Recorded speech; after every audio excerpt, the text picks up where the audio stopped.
Pour beaucoup, Trump serait le méchant sataniste, mais Poutine serait le gentil qui serait contre les Rothschilds et le nouvel ordre mondial. En vérité, que cela soit le président chinois qui a déclaré que l'islam était un virus ou Poutine ou Trump, ils sont tous du même parti, celui de Satan. Après les violentes émeutes qui ont secoué la cité des Ducs, les Dijonnais restent souvent hébétés. Les 200 Tchétchènes en quête de règlement de compte ont laissé des traces dans les esprits et la réaction des gamins de quartier fait polémique. Et si Poutine avait instrumentalisé la communauté tchétchène pour déclencher une guerre civile en France et faire monter les partis d'extrême droite et surtout le Front National de Marine Le Pen qui a changé de nom et est devenu le RN ou Rassemblement Républicain. Poutine finance des journaux qui incitent à l'islamophobie et sont favorables au sionisme grâce à des fake news et de la propagande, et cela est indéniable. Des oligarques russes ont même acheté des journaux français, ce qui fait craindre une ingérence russe dans la politique française. La Russie et en particulier Vladimir Poutine entretiennent des relations financières, mais aussi idéologiques, depuis de nombreuses années avec le Front National. Poutine ne cache pas sa haine de l'islam et des musulmans, en particulier les Arabes, les Palestiniens et les Maghrébins. Autre parti arrivé au second tour de l'élection présidentielle, le Front National.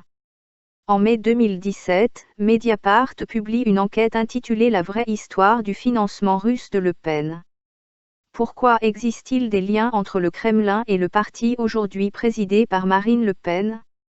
Et comment se manifeste-t-il? La Russie aurait aussi aidé financièrement le Front National lors des élections présidentielles. Selon Mediapart, les financements russes de Marine Le Pen se sont organisés autour d'un conseiller de Vladimir Poutine, Alexandre Babakov. Des emails démontrent une ingérence politique de deux lobbyistes russes.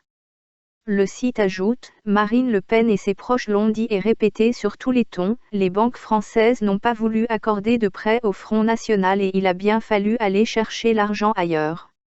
En l'occurrence en Russie, où des banques ont été sollicitées, prétendument en toute neutralité et loin de l'influence du Kremlin. Est-ce que Poutine veut déstabiliser la France pour pouvoir l'envahir et instaurer un nouvel ordre mondial communiste?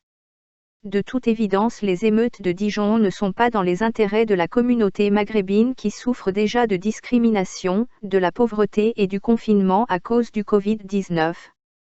Kadyrov soutient ces émeutes et Kadyrov est un valet de Poutine. Il ne sert pas les intérêts du peuple tchétchène mais la Russie et donc sert le sionisme. De même aux États-Unis, il y a eu des émeutes suite à la mort de nombreux Noirs américains à Atlanta. Or, il est bien possible que le FSB ait pu infiltrer la police de Atlanta pour déclencher des meurtres racistes et un début de guerre civile. Poutine n'est certainement pas le gentil gars qui veut rétablir la justice sur Terre car lui-même est suspect.